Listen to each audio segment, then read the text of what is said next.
Story time Telugu. అందరికీ నమస్కారం. ఈరోజు మనం తెలుసుకోబోతున్న స్టోరీ నేటి కుటుంబం. బలభద్రపురం అనే ఒక గ్రామంలో రామచంద్రయ్య, అతని భార్య సుమిత్ర ఉంటారు. వీరిది వ్యవసాయ కుటుంబం. రామచంద్రయ్యకి 2 కొడుకులు. పెద్ద కొడుకు శ్రీకర్ చాలా బాధ్యత గల వ్యక్తి. అతని భార్య అవని. వీళ్ళకి ఒక పాప, పేరు శాన్విక. ఇక రెండవ కొడుకు సిద్ధార్థ, అతని భార్య అలేఖ్య. రామచంద్రయ్య 2 కొడుకులని బాగా చదివించి ఆదర్శవంతంగా పెంచి పెద్ద చేస్తాడు. శ్రీకర్ తమ ఊరు పక్కనే ఉన్న టౌన్లో కాలేజ్లో లెక్చరర్గా పనిచేస్తూ తన భార్య, పిల్లలు, తల్లిదండ్రులతో కలిసి సొంత ఊళ్ళోనే ఉంటున్నాడు. సిద్ధార్థ మాత్రం సిటీలో జాబ్ కావటంతో పెళ్లైన తర్వాత సిటీలోనే తన భార్యతో కలిసి ఉంటున్నాడు.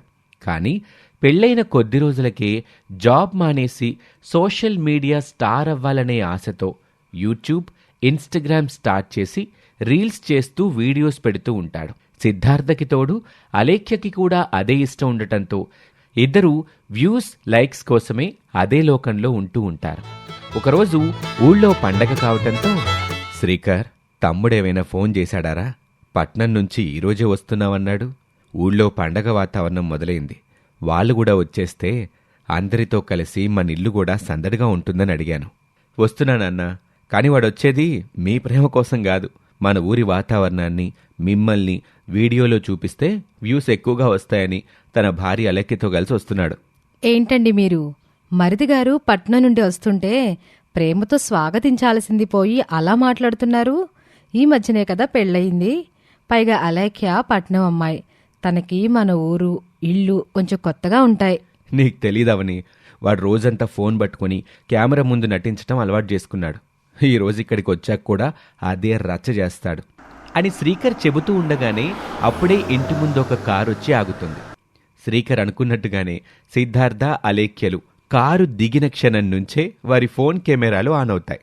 కొడుకు, కోడలు వచ్చారని ఆప్యాయంగా పలకరించటానికి కారు దగ్గరికి వెళ్తారు రామచంద్రయ్య, సుమిత్ర. దాన్ని కూడా ఒక రీల్ కంటెంట్ లాగానే ఫీల్ అవుతారు Siddhartha, Alekhya. Hey guys, welcome back to our channel. ఈరోజు మేము మా విలేజ్ హోమ్కి వచ్చాం. ఇదిగోండి, వీళ్లే మా మావయ్య గారు, అత్తయ్య గారు. పక్కా విలేజ్ పీపుల్. ఒక్కసారి కెమెరా వైపు చూసి హాయ్ ఫ్రెండ్స్ అని చెప్పండి అత్తయ్య. మావయ్య మీరు కూడా. ఏంటమ్మా అలేఖ్య, ఆ కెమెరా మా మొహాన్ని పెడుతున్నావు అంటూ మొహం పక్కకి పెట్టుకుంటూ ఉంటాడు రామచంద్రయ్య. బాబు, సిద్ధు ప్రయాణం చేసి బాగా అలసిపోయి ఉంటారు. లోపలికొచ్చి టిఫిన్ తిని విశ్రాంతి తీసుకోండి. సుమిత్ర మాటల్ని పట్టించుకొని సిద్ధార్థ, అయ్యో నాన్న, నువ్వు ముఖం తిప్పుకోకు. ఇప్పుడు నీ అమాయకత్వం, పల్లెటూరి యాసే మా రీల్స్కి ట్రెండింగ్. గాయ్స్, చూసారా మా అమ్మా నాన్న ఎంత స్వీటో? సబ్స్క్రైబ్ చేయడం మర్చిపోకండి అంటూ ఇంటి లోపలికి వస్తారు సిద్ధార్థ, అలేఖ్య. ఇదంతా గుమ్మం దగ్గర నుంచి చూసిన శ్రీకర్, అవని, ఒరే సిద్ధు, ఇంకా ఆపండ్రా మీ కెమెరా షూటింగ్లు. పట్నం నుంచి 3 నెలల తర్వాత ఇంటికొచ్చారు. కనీసం అమ్మా నాన్న కాళ్ళకి నమస్కరించి బాగున్నారా అని అడిగే సంస్కారం లేదా? లైక్స్ కోసం కన్న తల్లిదండ్రుల్ని ప్రదర్శన వస్తువులా మారుస్తారా? ఏంటి బావగారు, మీరింకా పాత పద్ధతుల్నే పట్టుకొనున్నారు? ఈ రోజుల్లో సోషల్ మీడియాలో ఫేమస్ అయితేనే డబ్బు, హోదా. మేం కష్టపడి కంటెంట్ చేసుకుంటుంటే మీకెందుకు అంత సూయ? అలేఖ్య, మీ బావగారు చెప్పింది మంచి మాటే కదమ్మా. పండగ పూట ఆ ఫోన్లవి పక్కన పెట్టి అందరం కలిసి కబుర్లు చెప్పుకుందాం. వదినా, మీకు మేం చేసే పని పట్ల అవగాహన లేదు. మీరు అమ్మ వంటింటి పనులు చూసుకోండి, మా ఫీల్డ్లో జోక్యం చేసుకోకండి. నాన్న, ఈరోజు సాయంత్రం ఊరి చెరువు దగ్గర నీతో ఒక ఎమోషనల్ వీడియో ప్లాన్ చేశాను, సిద్ధంగా ఉండు. కొడుకు, కోడలి రాక కోసం ఎంతగానో ఎదురుచూసిన రామచంద్రయ్యకి వాళ్ల ప్రవర్తన కారణంగా మనసు ఎంతో బాధపడుతుంది. కొడుకు తనని ప్రేమగా చూడటం లేదని, కేవలం వ్యూస్ ఇచ్చే ఒక సాధనంగా చూస్తున్నాడని ఆయనకి అర్థమవుతుంది. కానీ చిన్న కొడుకుపై ఉన్న ప్రేమతో ఆ బాధను దిగమింగుకుంటాడు. ఏంటన్నా వీడిలా తయారయ్యాడు? శ్రీకర్, వదిలేరా. పిల్లలేదో వాళ్ళ సంతోషం కోసం చేసుకుంటున్నారుగా. మన కష్టాలు వాళ్ళకు అవసరం లేదు. వాళ్ళు నవ్వుతూ ఉంటే అంతే చాలు. నాన్న, మీరు వాళ్ళ ఆగడాల్ని ప్రోత్సహిస్తున్నారు. డబ్బు, పబ్లిసిటీ పిచ్చి పట్టిన మనుషులకి అనుబంధాల విలువ తెలీదు. ఇదిలాగే ఉంటే ఏదో ఒకరోజు పెద్ద ప్రమాదానికి దారితీస్తుంది. శ్రీకర్, మనమిప్పుడు వాడికి మంచి చెడు చెబుదామన్నా భార్య ముందు తన పరువు తీశారని బాధపడతాడు. సరదాగా పండక్కొచ్చారు కదరా, తర్వాత నెమ్మదిగా అర్థమయ్యేటట్లు చెబుదాంలే అని సుమిత్ర అంటుంది. అలా 2 రోజులు గడుస్తాయి. సిద్ధార్థ అలేఖ్యల సోషల్ మీడియా వ్యామోహం పరిమితులు దాటిపోతుంది. ఇంట్లో ఏ చిన్న గొడవ జరిగినా, చివరికి వంటగదిలో అనుకోకుండా వచ్చిన చిన్న చిన్న మనస్పర్ధలు కూడా వీడియోలు తీసి నెట్లో పెట్టడం వారికి అలవాటుగా మారింది. దీనివల్ల ఊళ్ళో రామచంద్రయ్య గారి కుటుంబ పరువు మర్యాదలు బజార్న పడతాయి. అలేఖ్య, నిన్న సాయంత్రం వంటింట్లో మనం కూర వండేటప్పుడు అనుకోకుండా చిన్న మాట అనుకున్నాం కదా, దాన్ని నువ్వు సీక్రెట్గా రికార్డ్ చేసి ఇన్స్టాగ్రామ్లో పెట్టావా? ఊర్లో వాళ్ళంతా అక్క చెల్లెళ్ళ గొడవ అని నన్ను చూసి నవ్వుకుంటున్నారు. అయ్యో అక్క, అందులో తప్పేముంది? తోటికోడళ్ల గొడవలు అనేది సోషల్ మీడియాలో బాగా ట్రెండింగ్ టాపిక్. ఆ ఒక్క వీడియోకి నాకు 10,000 లైక్స్ వచ్చాయి తెలుసా? అలేఖ్య, పద్ధతి మార్చుకోమ్మా. ఇంటి గుట్టు రట్టు చేసి ఆ లైక్స్ కౌంట్ చేసుకుంటున్నావా? పరువు పోతుందని మేమనుకుంటుంటే మీకు మాత్రం వ్యూస్ ముఖ్యమా? అన్నయ్య, ఊరికే ప్రతిదానికి సీరియస్ అవ్వకు. మేమేమీ క్రైమ్ చేయటం లేదు, కంటెంట్ క్రియేట్ చేస్తున్నాం. ఇక సంక్రాంతి రోజున ఒక పెద్ద సీరియస్ డ్రామా వీడియో ప్లాన్ చేస్తున్నాం. దానికి నాన్న హెల్ప్ కావాలి. ఒరే సిద్ధు, నా వల్ల కాదురా. నన్ను ఊళ్ళో వాళ్ళ ముందు నవ్వుల పాలయ్యేలా చేయకండ్రా. ఆ కెమెరాల ముందుకు నన్ను తీసుకురాకండి. నాన్నా, నువ్వు ఒప్పుకోవాల్సిందే. ఈసారి వీడియో హిట్ అయితే మాకు బ్రాండ్ ప్రమోషన్స్ వస్తాయి, లక్షల్లో డబ్బులు వస్తాయి. నువ్వీ మాత్రం సహాయం చేయలేవా? సిద్ధార్థ బాగా పట్టుపట్టడంతో రామచంద్రయ్య ఇక కొడుకు కోడలు మాట కాదనలేక సరే అని ఒప్పుకుంటాడు. మరోపక్క తమ్ముడు అవివేకంతో తన తండ్రిని అంతగా ఇబ్బంది పెడుతూ ఉండటంతో శ్రీకర్కి కోపం వచ్చినా తల్లి అన్న మాటలు గుర్తుకొచ్చి ఏమీ అనలేక అక్కడి నుంచి వెళ్ళిపోతాడు. తమ గదిలో కూర్చుని వీడియో టైటిల్ ఎలా పెట్టాలా, రామచంద్రయ్యతో ఎలాంటి యాక్షన్ చేయించాలా అనుకుంటూ ప్లాన్ చేస్తూ ఉంటారు సిద్ధార్థ అలేఖ్య. సిద్ధు, మామయ్య గారికి ఒంట్లో బాగోలేనట్లు, మంచం పట్టినట్లు థంబ్నెయిల్ పెడితే మిలియన్స్లో వ్యూస్ వస్తాయి. జనాలు బాగా ఎమోషనల్ కూడా అవుతారు. అవునలేఖ్య, భలే కంటెంట్ చెప్పావు. పద, ఇప్పుడే నాన్నతో చెప్పి వీడియో చేద్దాం అని అనుకుని హాల్లో కూర్చుని ఉన్న రామచంద్రయ్య దగ్గరికి వస్తారు సిద్ధార్థ అలేఖ్య. నానా, నువ్వు మంచం మీద పడుకుని నొప్పితో మూలుగుతున్నట్టు నటించు. మేం పక్కన ఏడుస్తున్నట్టు యాక్టింగ్ చేస్తాం. ఒరేయ్, ఆయుష్ పెరగాలని కోరుకోవాల్సిన కన్న తండ్రికి రోగం వచ్చినట్టు నాటకం ఆడమంటారా? ఇది సృష్టికే విరుద్ధంరా. దేవుడు సహించడు. నానా, పాతకాలపు సెంటిమెంట్లు ఆపు. ఇదంతా కేవలం యాక్టింగ్. సీరియల్స్లో యాక్టర్స్ చనిపోయినట్లు నటించడం లేదా? నువ్వు ఒప్పుకోకపోతే నేను అలేఖ్య ఇంట్లోంచి వెళ్ళిపోతాం. కొడుకు బెదిరింపులకి భయపడి రామచంద్రయ్య బరువెక్కిన గుండెతో బాధగా నటించటానికి ఒప్పుకుంటాడు. వాళ్లు చెప్పినట్టుగానే అక్కడే ఉన్న దివాన్ కాట్ మీద పడుకుంటాడు రామచంద్రయ్య. కాని విధి ఆడిన వింత నాటకంలో అబద్ధం నిజంగా మారటానికి ఎక్కువ సమయం పట్టలేదు. కాని ఇవేమీ పట్టని సిద్ధార్థ అలేఖ్య కెమెరా ఆన్ చేసుకుని ఏడుస్తున్నట్టు నటిస్తూ, హలో గైస్, మా నాన్నగారికి హఠాత్తుగా ఒంట్లో బాగు లేకుండా పోయింది. పక్షవాతం లక్షణాలు కనిపిస్తున్నాయి. ఆయన త్వరగా కోలుకోవాలని ప్లీజ్ అందరూ ప్రార్థించండి. అవును గాయ్స్, మామయ్య గారు అస్సలు లేవలేకపోతున్నారు అంటూ రామచంద్రయ్య మంచం పక్కనే నిలబడి చాలా బాధపడిపోతున్నట్టు నటిస్తూ ఉంటారు. కాని హఠాత్తుగా రామచంద్రయ్య మూతి చెయ్యి వంకరపోతూ ఉంటాయి. ఊపిరి పీల్చుకోవటం కూడా కష్టంగా మారుతుంది. నానా, బాగా యాక్ట్ చేస్తున్నావు నానా, ఇంకాస్త గట్టిగా మూలుగు. ఆడియన్స్ బాగా కనెక్ట్ అవుతారు. అవును మామయ్య గారు, ఇంకొంచెం ఏడవండి. కెమెరా యాంగిల్ పర్ఫెక్ట్గా ఉంది. రామచంద్రయ్య చేత్తో గుండె పట్టుకుని నొప్పితో, సిద్ధు, నిజంగానే గుండెల్లో నొప్పిగా ఉందిరా, ఊపిరాడట్లేదురా. భలే న్యాచురల్గా యాక్ట్ చేస్తున్నావు నాన్న, ఇదే కంటిన్యూ చేయి. లైవ్ నడుస్తుంది, డైలాగ్ సరిగ్గా చెప్పు అంటూ సైగలు చేస్తూ ఉంటాడు కెమెరాలో కనిపించకుండా సిద్ధార్థ. రామచంద్రయ్య నిజంగానే గుండెపోటుతో తల్లడిల్లుతుంటే సోషల్ మీడియా మత్తులో ఉన్న కొడుకు కోడలు దాన్ని నటన అనుకుని కెమెరా రికార్డింగ్ ఆపలేదు. సరిగ్గా అదే సమయానికి శ్రీకర్, అవని హాల్లోకొస్తారు. నానా, నానా, ఏమైంది? అది విని వంటింట్లో నుంచి పరిగెత్తుకుంటూ వస్తుంది సుమిత్ర.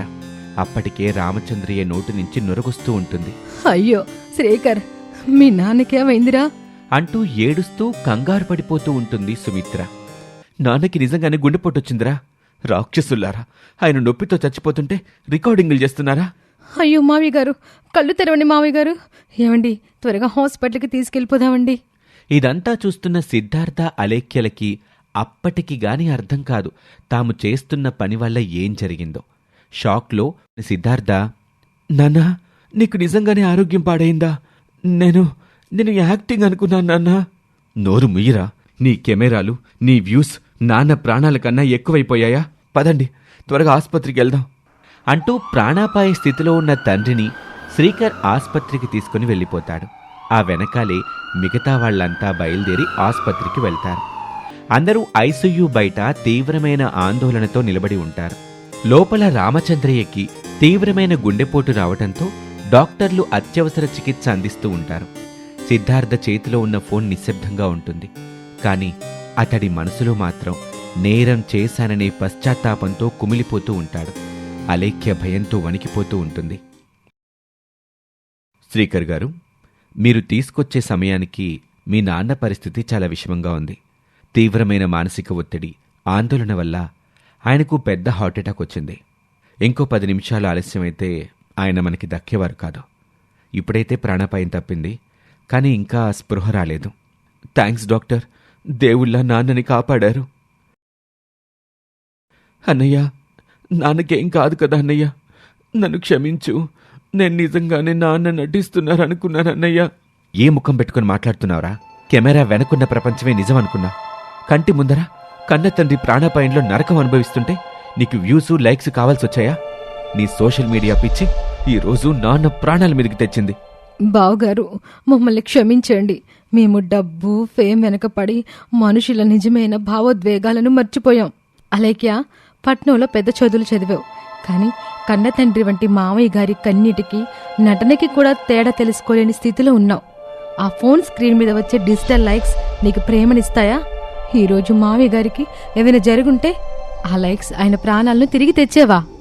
శ్రీకర్, అవనిలు అడుగుతున్న ప్రశ్నలకు సిద్ధార్థ, అలేఖ్యల దగ్గర ఎలాంటి సమాధానం లేదు.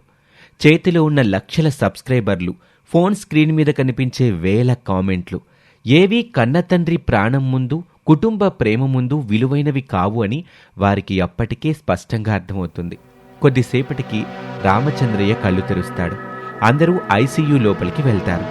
శ్రీకర్, సిద్ధు, నాన్న, నన్ను క్షమించు నాన్న. నా స్వార్థం కోసం, నా పిచ్చి సరదా కోసం నిన్ను చావు అంచుల వరకు తీసుకెళ్లాను. నేను మనిషిని కాదు నాన్న, రాక్షసుణ్ణి. మావయ్య గారు, నన్ను క్షమించండి.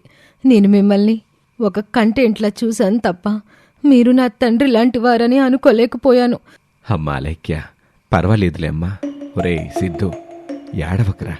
టెక్నాలజీ తప్పు కాదురా, దాన్ని వాడే మన మనస్సే తప్పు.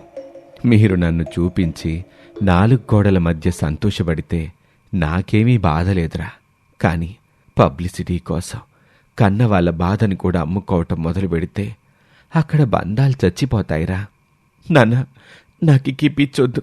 ఇదిగో నాన్న, నా ఛానల్స్, నా అకౌంట్స్ అన్ని డిలీట్ చేసేస్తున్నాను. నాకు ఈ డిజిటల్ లోకం వద్దు నాన్న. నాకు నువ్వు, నా కుటుంబమే కావాలి. సిద్ధు, పూర్తిగా మానేయాల్సిన పనిలేదురా. సోషల్ మీడియాని అవగాహనకి, మంచి పనులకి వాడు. కానీ దానికి బానిసవైపోయి కుటుంబ బంధాల్ని బలివ్వకు. నిజం చెప్పారు బావగారు. ఊహల లోకం వెనుక పరిగెడుతూ మన ఇంట్లో ఉన్న అసలైన అనుబంధాలన్నిటినీ మర్చిపోయాం.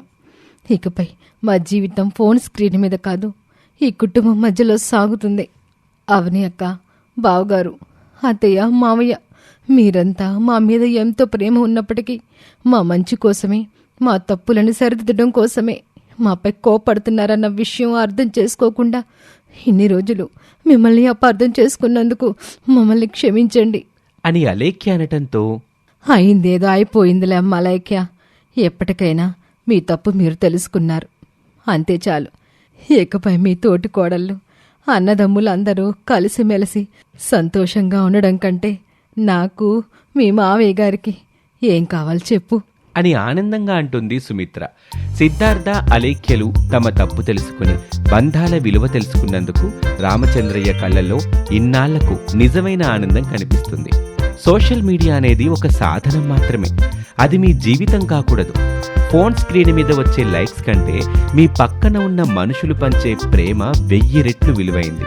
ట్రెండింగ్ వ్యూస్ కోసం బంధాలను త్యాగం చేయకండి. ఫోన్ని పక్కన పెట్టి కన్నవాళ్ల కళ్ళల్లోకి చూసి మాట్లాడండి. అక్కడే అస్సలైన స్వర్గం ఉంది. ఇది వాళ్ళ కథ. మరొక ఆసక్తికర కథతో మళ్ళీ కలుద్దాం. నమస్తే.